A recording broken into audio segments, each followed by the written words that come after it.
बेटा हम आज कंसंट्रेशन टर्म्स पढ़ेंगे। कंसंट्रेशन टर्म का मीनिंग क्या है और कौन कौन सी कंसंट्रेशन टर्म्स हम यूज करते हैं, हम उसके बारे में आज डिस्कशन करेंगे। तो सबसे पहले हमारे लिए जानना जरूरी है कि कंसंट्रेशन टर्म क्या है। As a chemist, as a student of chemistry, हमारे लिए कंसंट्रेशन वर्ड का मीनिंग क्या है। Concentration means different ways to express amount of solute in solution। तो जो हम concentration term standard बनाते हैं वो amount of solute in solution के लिए बनाते हैं। Amount of solute in solution means आपने कितनी अमाउंट में शुगर पानी में डाली, आपने कितनी अमाउंट में सॉल्ट पानी में डाला है। तो किसी भी अमाउंट ऑफ सॉल्यूट को सॉल्यूशन में निकालने के लिए कंसंट्रेशन टर्म को यूज किया जाता है। On the basis of convenience, on the basis of availability, हमारे पास डिफरेंट कंसंट्रेशन टर्म्स हैं जिन्हें हम आज डिस्कस करेंगे। कंसंट्रेशन टर्म हमने ऑलरेडी +1 में मोल कंसेप्ट में पढ़ रखी है। तो कंसंट्रेशन टर्म मोल कंसेप्ट +1 में भी आती है और कंसंट्रेशन टर्म +2 सॉल्यूशन चैप्टर में भी आती है। कंसंट्रेशन टर्म का लेकिन स्टैंडर्ड मीनिंग है amount of solute in solution. जब इसी चीज को +1 मोल में पढ़ा जाता है तो हेडिंग बन जाता है मोल्स इन सॉल्यूशन, और जब +2 में सॉल्यूशन में पढ़ा जाता है तो सिंपली कंसंट्रेशन टर्म बन जाती है। तो जब तक स्पेसिफाइड ना हो सॉल्यूट है या सॉल्वेंट है तो कंसंट्रेशन टर्म का मीनिंग सॉल्यूट ही लेना है, राइट। तो पहली सबसे इंपॉर्टेंट कन्वीनियंट टर्म जो है वो परसेंटेज है। परसेंटेज एक मैथमेटिकल टर्म है जिसे हम सारे जानते हैं कि परसेंटेज मीन्स समथिंग इन 100। किसी के 100 पार्ट में दूसरे का कितना पार्ट है, that is said to be percentage. अब केमिस्ट्री में हम ये पढ़ा क्यों नहीं आपको अलग से, मैथ्स में आपको आता तो है कि केमिस्ट्री में जब हम सॉल्यूट इन सॉल्यूशन एक्सप्रेस करते हैं तो परसेंटेज लिखने के 3 अलग तरीके बनते हैं। पहला तरीका है x% बाय मास। आपको ये लिख कर दिया हो सकता है x% W by W, x% W by W। W by W का मीनिंग क्या है, सबसे पहले हम डेफिनेशन लिखेंगे। एक स्टूडेंट को x% बाय मास जब लिखा मिलेगा तो वो उसको कैसे इंटरप्रेट करेगा। x% by mass means x grams of solute in 100 grams of solution, 100 grams of solution. तो हमारे पास x ग्राम सॉल्यूट का 100 ग्राम सॉल्यूशन में प्रेजेंट है। अलग अलग कंसंट्रेशन टर्म्स हैं, mole fraction, molarity, normality, molarity. Amount of solute question में परसेंटेज की टर्म में दी होती है और हमें mole fraction, molarity, molarity, normality की टर्म में निकालनी होती है। तो एक स्टूडेंट को सबसे पहले क्या करना है, जितने परसेंट बाय मास लिखा है उसको खुद को समझाना है x ग्राम ऑफ उतने ग्राम सॉल्यूट का 100 ग्राम सॉल्यूशन में प्रेजेंट है।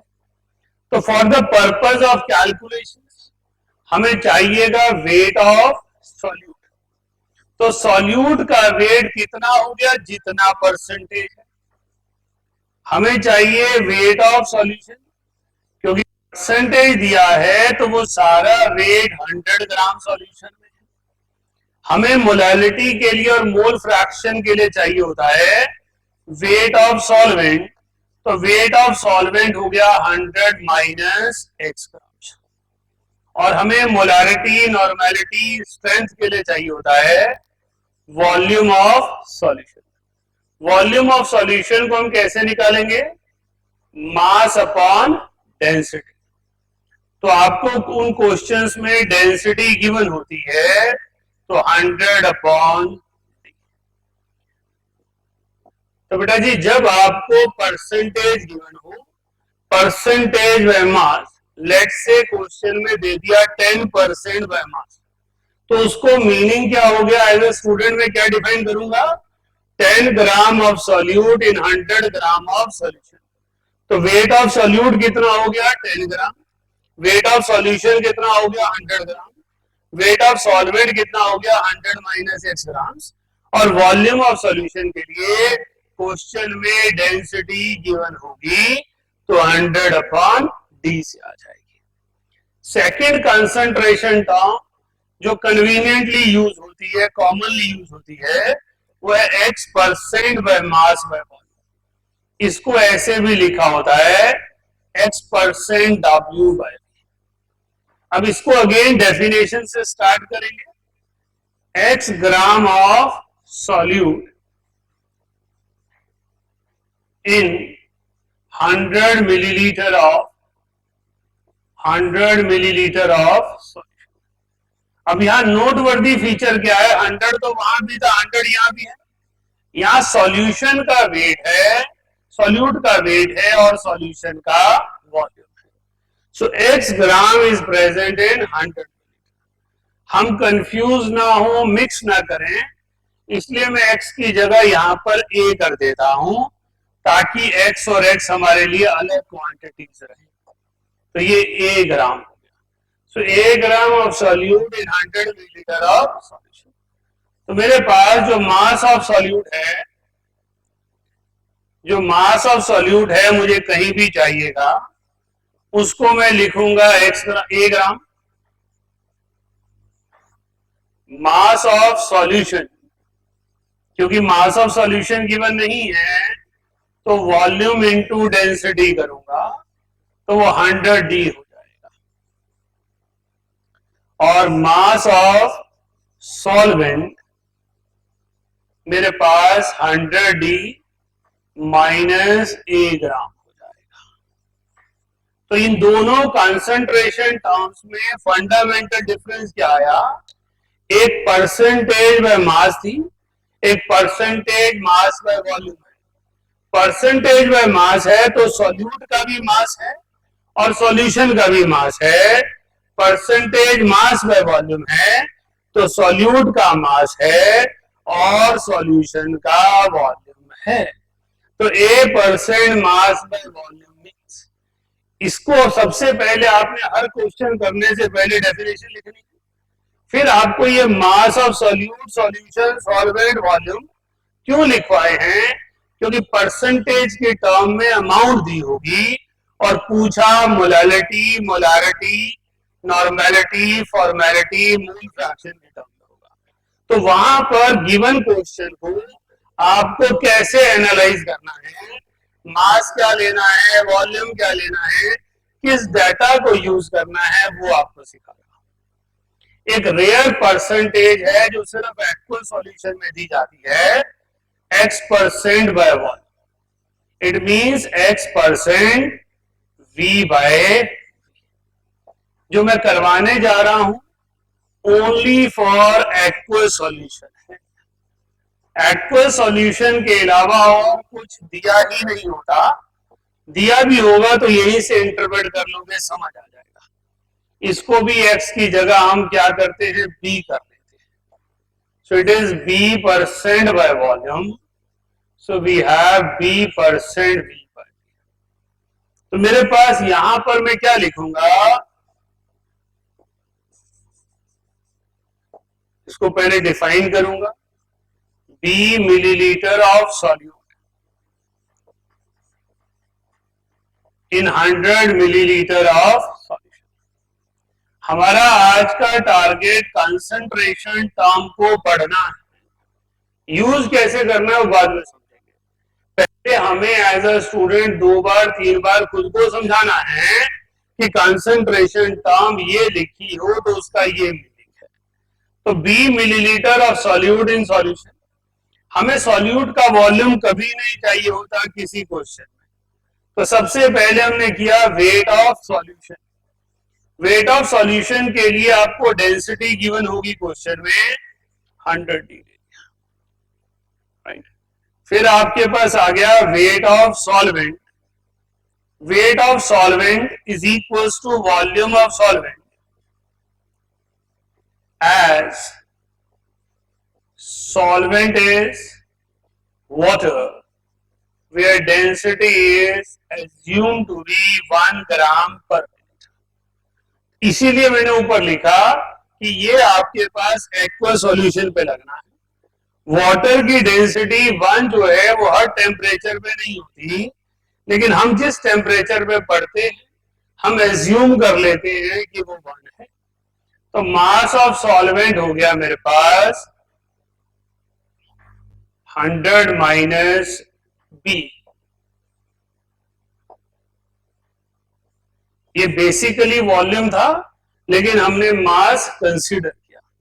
तो मास ऑफ सॉल्यूट हो गया हमारे पास 100 D minus 100 minus B. So this is the way we can calculate mass of solute, जो हमें मोलैरिटी निकालने के लिए चाहिए.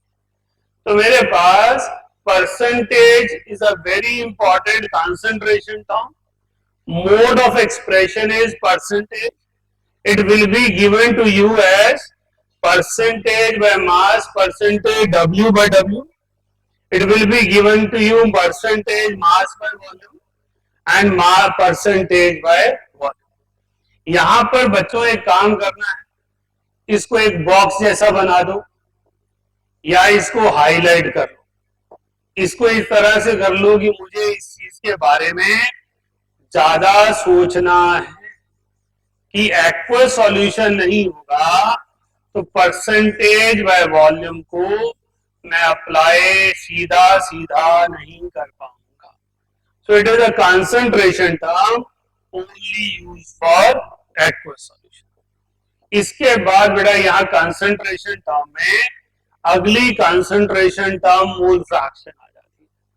फ्रैक्शन भी आपके लिए कुछ नया नहीं है. जैसे आप मैथ्स में परसेंटेज कॉमनली यूज करते हैं पार्ट्स इन 100, उसी तरह फ्रैक्शन भी एक कॉमन टर्म है मैथ्स में. टोटल का कितना हिस्सा आपके पास अवेलेबल है वो फ्रैक्शन है, राइट. तो मोल फ्रैक्शन मोल की टर्म में फ्रैक्शन है. तो ये नहीं सोचना कुछ नई सी चीज केमिस्ट्री की आई है. सिंपल मैथमेटिकल टर्म है फ्रैक्शन इन टर्म्स ऑफ. तो मोल फ्रैक्शन को मैं कैसे डिफाइन करता हूं? मोल fraction of solute, mole fraction of solute, इसको मैं लिखता हूं XB. B is for solute, A is for solvent.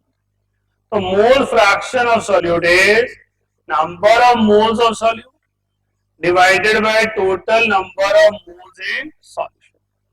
So number of moles of solute upon total number of moles in solution, that is said to be mole fraction. Mole fraction सिर्फ solute का पूछे जरूरी नहीं है, solvent का भी पूछ सकते हैं. तो वैसे ही mole fraction of solvent will be number of moles of solvent divided by total number of. अगर बाइनरी सॉल्यूशन है, for binary solutions containing one solute, one solvent, we can say XB plus XA is equals to 1. Reason? XB हो गया आपके पास NB upon NA plus NB और आपके पास XA हो गया NA over NA plus NB. Quite simple है, इसको simplify करेंगे तो 1 आ जाएगा. इस फॉर्मूले का यूज कहां करते हैं हम? अगर मोल फ्रैक्शन ऑफ एक कंपाउंड दिया है, दूसरे को अपनी तरफ से लेना है, तो दोनों के मोल फ्रैक्शन का सम टोटल 1 है, तो XA is equals to 1 minus XB. तो मोल फ्रैक्शंस का सम टोटल 1. एक और इंपॉर्टेंट एप्लीकेशन है, मोल फ्रैक्शन की रेशो मोल्स की रेशो होती है. मोल फ्रैक्शन की रेशो मोल्स की रेशो होती है क्योंकि डिनोमिनेटर दोनों का कॉमन है, समेशन ऑफ n तो कैंसिल हो जाएगा। तो मोल फ्रैक्शन कौन सी कंसंट्रेशन टर्म है? Fraction in terms of moles. तो जिसका मोल फ्रैक्शन निकालना है उसके moles divided by total number of moles, that is said to be mole fraction. तो ज्यादातर कंसंट्रेशन टर्म सॉल्यूट की टर्म में होती हैं, लेकिन मोल फ्रैक्शन सॉल्यूट और सॉल्वेंट दोनों की टर्म में हो सकता है। यहां आपके लिए जानना जरूरी है कि टू कंपोनेंट सॉल्यूशन में मोल फ्रैक्शन का सम टोटल 1 होगा और मोल फ्रैक्शन की रेशो मोल्स की रेशो होगी। आई होप यहां तक आप लोगों ने समझा है। परसेंटेज क्या होती है, मोल फ्रैक्शन क्या होता है, दोनों सिंपल मैथमेटिकल टर्म है। हमने केमिस्ट्री में अपने यूज के लिए उन्हें मॉडिफाई किया है, हमने डिफाइन किया है, मॉडिफाई भी नहीं किया, डिफाइन किया है कि हम परसेंटेज को ऐसे लिखेंगे और मोल फ्रैक्शन को ऐसे लिखेंगे। अब हम कोर केमिस्ट्री की टर्म में आएंगे। अभी तक मैथ्स की एप्लीकेशन की बात हो रही थी। तो इंपॉर्टेंट कंसंट्रेशन टर्म है मोलारिटी। इंडस्ट्री बेस्ड टॉपिक है मोलारिटी।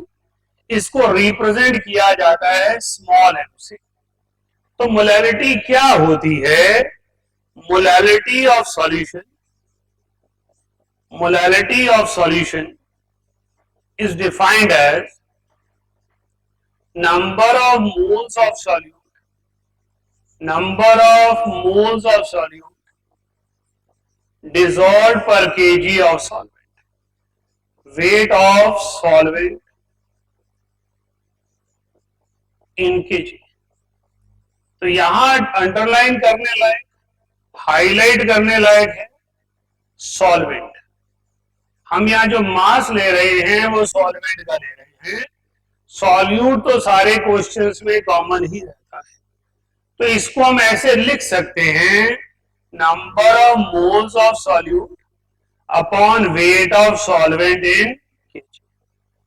ज्यादातर क्वेश्चन में केजी नहीं दिया होता तो हम इसको लिख लेते हैं, number of moles of solute in 2000 upon weight of solvent in grams. तो मेरे पास molality is number of moles of solute dissolved per KG of solvent. तो मोलालिटी को इस तरीके से हम डिफाइन करते हैं, molality is a concentration term which is independent of nature of temperature. Molality is a concentration term which is independent of temperature as it is expressed in terms of mass of solvent.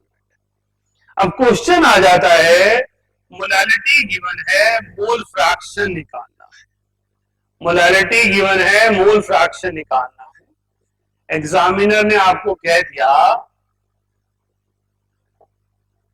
कि ए molal solution है, ए molal solution है, तो जितनी molality होती है उतने मोल solute के होते हैं। ए मोल्स ऑफ सॉल्यूट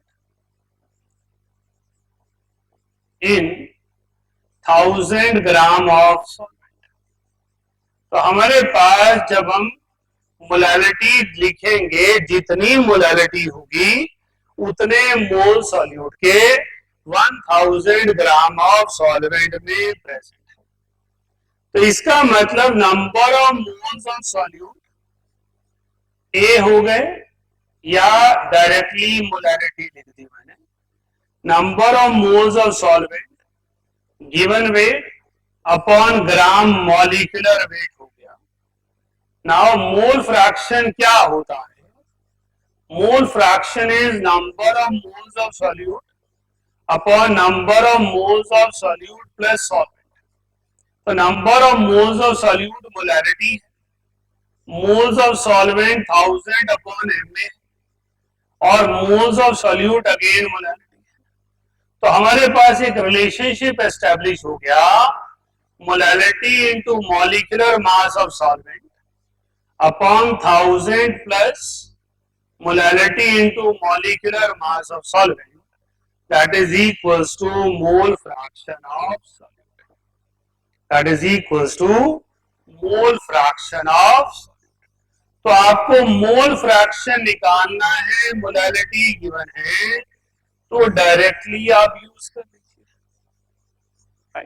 आपके जितने भी क्वेश्चन होते हैं वो ज्यादातर एक्वस सॉल्यूशन में होते हैं। For aqueous solution molecular weight of solvent is 18। Water का वेट कितना है? 18 ग्राम पर मोल। इसका मतलब मोल fraction of solute is 18 into molality upon 1000 plus 18। तो इस तरह से आप मोलैलिटी को मोल फ्रैक्शन में कन्वर्ट कर सकते हैं। तो molality is converted into mole fraction by using relationship molality into molecular mass of solvent upon 1000 plus molality into molecular mass of solvent. एक और फॉर्मूला है जो कंपटीशन लेवल पे यूज होता है, एक और फॉर्मूला है जो सॉल्यूशन चैप्टर में यूज होता है। इसका मीनिंग आप खुद सोच कर आएंगे, +1 में करवा रखा है, फिर भी आपको कंफ्यूजन होगी तो आप इसे क्लास में पर्सनली मुझसे डिस्कस करिए या डाउट सेशन में डिस्कस कीजिए। Molality is equal to mole fraction of solute upon mole fraction of solvent into 1000 upon molecular mass of solvent. It can be rewrite as Xb upon 1 minus Xb into 1000 upon M। Solution chapter में और मोल concept में क्या difference आएगा? मोल concept chapter +1 का molality के around ज्यादा चलता है, कैपिटल है, क्योंकि उसका कंसर्न एक्सपेरिमेंटल ऑब्जर्वेशन करना है लैब में।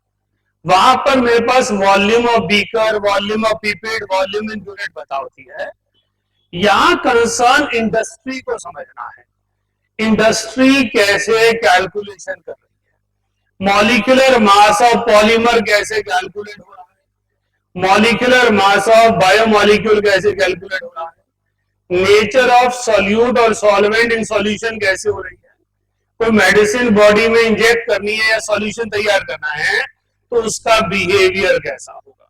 इसलिए यहां temperature independent concentration term molality सबसे ज्यादा यूज होगी। अब लास्ट कंसंट्रेशन टर्म जो इस चैप्टर में यूज होनी है दैट इज मोलैलिटी, जो सॉल्यूशन चैप्टर में यूज होनी है। मोलैलिटी का सिंबल कैपिटल M रहता है, तो यहां पर हम लिखते हैं molality of solution.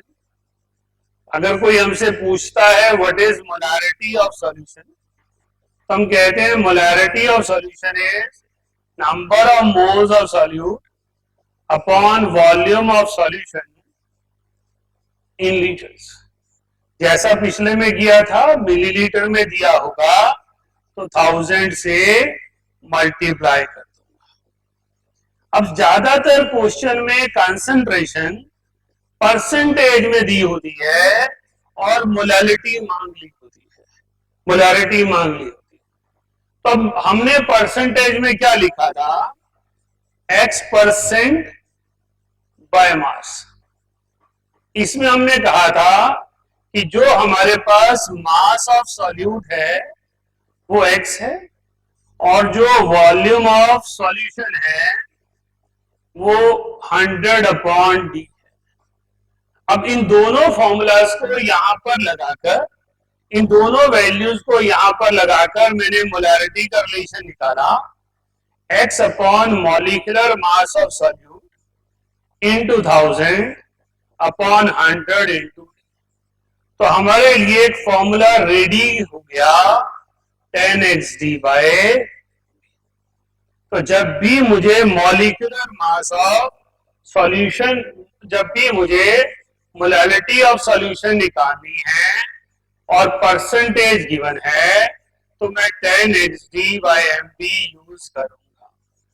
So molality will be 10xD by MB where X is X% by mass। तो मेरे पास सॉल्यूशन की कंसंट्रेशन परसेंटेज बाय मास में गिवन है। मोलैरिटी और मोलैलिटी में क्या फर्क होता है? Molarity in terms of volume of solution है, टेम्परेचर बदलने से वॉल्यूम बदलता है, मोलैरिटी चेंज हो जाती है, लेकिन मोलैलिटी चेंज नहीं होती। लेकिन मोलैरिटी वॉल्यूम ऑफ सॉल्यूशन में है, जो most convenient day to day life tool है। आपके पास घर में कोई मग है, कोई बकेट है, कोई बॉटल है, सब वॉल्यूम की टर्म में होती है। 1 लीटर की बॉटल है, 750 मिलीलीटर की बॉटल है, 500 मिलीलीटर की बॉटल है, तो आप आसानी से मोलैरिटी निकाल सकते हो। लेकिन मोलैलिटी के लिए आपको एक्सपेरिमेंटल टूल्स चाहिए, तो डायरेक्ट मोलैलिटी वहां से नहीं आती। लास्टली मोलैरिटी के एक दो फॉर्मूला जो कंपटीशन के लिए चाहिए। Number 1, number of moles of solute. अगर आपको किसी भी क्वेश्चन में मोल्स ऑफ सॉल्यूट निकालना है, तो आप मोलैरिटी इनटू वॉल्यूम इन लीटर्स करेंगे। नंबर 2, आपको डाइल्यूट सॉल्यूशन को कंसंट्रेटेड सॉल्यूशन में कन्वर्ट करना है, तो M1V1 इक्वल्स टू M2V2 करेंगे, क्योंकि डाइल्यूट और कंसंट्रेटेड में मोल्स ऑफ सॉल्यूट चेंज नहीं होते। Number 3, M1V1 upon X1 is equals to M2V2 upon X2। ये तब जब सब्सटेंसेस रिएक्ट कर रही हो, मेरी ये प्रेफरेंस में नहीं होती, लेकिन फॉर्मूला आपको आना चाहिए। These are the stoichiometric coefficient. जिस किसी भी दो कंपाउंड्स को आप कंपेयर कर रहे हैं, उनके बारे में, this is स्टोइशियोमेट्रिक coefficients from balanced equation. तो बैलेंस्ड इक्वेशंस के कोएफिशिएंट्स को यूज करके मैं मोलैरिटी यूज कर सकता हूं। सो मोलैरिटी के फॉर्मूले में M1V1 equals to M2V2, M1V1 upon X1 equals to M2V2 upon X2। X1 X2 सिर्फ वहां है जहां पर चीजें आपस में रिएक्ट करती है। इसके अलावा ग्राम स्ट्रेंथ होता है, वो बड़ा इजी सा है, वो आपको नोट्स में दिया होगा, वहां से कर लेंगे। फॉर्मेलिटी होती है, formality is the molarity of ionic solute, क्योंकि आयनिक सॉल्यूट में फॉर्मूला यूनिट होते हैं, मॉलिक्यूल्स नहीं होते हैं, तो हम मोलैरिटी की जगह फॉर्मेलिटी यूज करते हैं, राइट। फाइनली हमारे पास एक नॉर्मेलिटी टर्म आती है, वो मैं अलग से पढ़ाऊंगा। फॉर नॉर्मेलिटी में gram equivalent concept, valency factor आता है। हम पहले इस लेवल को क्लियर कर लें, उसके बाद हम नेक्स्ट पर चलेंगे, राइट। तो एक बार दोबारा से आपको सारे टॉपिक रिवाइज करवा देता हूं। हमने कहां से हमारी आज की जर्नी स्टार्ट की? हमने कहा हम आज कंसंट्रेशन टर्म्स पढ़ेंगे। Concentration term is different ways to express amount of solute in solution. फिर हमने कंसंट्रेशन टर्म पढ़ी परसेंटेज। हमने कहा it can be percentage by mass, it can be percentage mass by volume, it can be percentage by volume. Percentage by volume में जो मैंने data लिखे हैं, डेटा लिखा है, वो सिर्फ एक्वस सॉल्यूशन के लिए है। हमें मोलैलिटी, मोलैरिटी, नॉर्मेलिटी, स्ट्रेंथ और नॉर्मेलिटी के लिए mass of solute, mass of solution, mass of solvent और वॉल्यूम ऑफ सॉल्यूशन चाहिए होता है, तो हमने परसेंटेज से उन सारों को कैलकुलेट किया। फिर हम मोल फ्रैक्शन पर आए। हमने कहा मोल fraction is the number of moles of solute in solution. तो एक सॉल्यूशन में कितने नंबर ऑफ मोल्स एक कंपोनेंट के हैं, वो मोल फ्रैक्शन। हमने कहा मोल फ्रैक्शन जो है वो मोलैरिटी परसेंटेज की तरह थोड़ा सा अलग है, परसेंटेज एग्जैक्ट नहीं है, या बाकी कंसंट्रेशन टर्म की तरह सिर्फ सॉल्यूट नहीं है। यहाँ मोल फ्रैक्शन सॉल्यूट और सॉल्वेंट दोनों पूछा जा सकता है।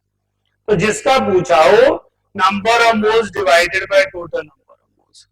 ये जो हमने फॉर्मूलाज यहाँ पे लिखे हैं, ये कॉम्पिटिशंस के लिए लिखे हैं, तो हमें पता होना चाहिए कि कंसंट्रेशन टर्म्स अगर मेरे पास कॉम्पिटिशंस के लिए पूछी जाएगी तो कैसे करनी है। यहाँ मैंने स्माइलीज बना दी हैं ताकि आपको ध्यान रहे कि ये आपको कॉम्पिटिशंस के लिए ध्यान रखना है। Sum total of mole fraction of two components is 1 and ratio of mole fraction is ratio of number of moles. इसके बाद हमने मोलालिटी की, हमने कहा molality is number of moles of solute dissolved per KG of solvent. इसके दो formulas ये आ गए. ये मोल फ्रैक्शन ऑफ सॉल्यूट की टर्म में आ गया. ये मोल फ्रैक्शन को मोलालिटी से कैसे निकालना है. यहां पर एम में जहां लिखा है मैंने, वहां सॉल्वेंट की नेचर डिफाइन नहीं है. Benzene, acetone, टॉलिन, water, ethyl alcohol कुछ भी हो सकता है. जो सॉल्वेंट होगा उसका मॉलिक्यूलर मास लिख देंगे. नीचे वाला फॉर्मूला लिखा है एक्वस सॉल्यूशन के लिए जहां सॉल्वेंट वाटर है. Lastly we have discuss about molarity.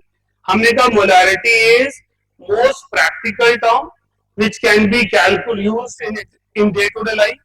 घर में यूज कर सकते हैं. Moles of solute dissolved per litre of solution. लेकिन जब इंडस्ट्री यूज करती है, वैक्सीन यूज करेगी, मेडिसिन यूज करेगी, तो मोलारिटी में दिक्कत आएगी. अब आप जानते हैं आज की डेट में हमारे पास बहुत सारी तरह की वैक्सीन की जरूरत पड़ती है. अब वैक्सीन को यूज किया जा रहा है रूम टेम्परेचर पे और स्टोर और प्रिपेयर किया जा रहा है -70 डिग्री पे. तो टेम्परेचर बदलेंगे तो वैक्सीन के अंदर की कंसंट्रेशन चेंज हो जाएगी. तो हमें मोलालिटी चाहिए ताकि कंसंट्रेशन टर्म चेंज ना हो. जो हमने एक्सपेक्ट की वही लगे. तो यहां पर मोलालिटी केमिस्ट्री लैब के लिए, आपके मेरे लिए है, और मोलालिटी इंडस्ट्री के लिए है. Widely used in medicine. I hope आप सभी ये ध्यान से पढ़ेंगे. 2 बार 3 बार समझाएं. जिन जिन लाइन पे मैंने फोकस किया है वो खुद को समझाएं. बहुत सारे बच्चे गलतियां करने के बाद डिफेंस सिस्टम लेते हैं. सिली मिस्टेक हो गई, केयरलेस मिस्टेक हो गई. वो कुछ नहीं होती, वो डेफिनेशन की मिस्टेक होती है. हमने डेफिनेशन पे ध्यान ही नहीं दिया. हमारी अप्रोच फॉर्मूला ओरिएंटेड थी. Right. So please take care of yourself और कंसंट्रेशन टर्म ध्यान से करें. एक एक कंसंट्रेशन टर्म हम क्वेश्चंस करके समझेंगे. That is all about the day. All the best.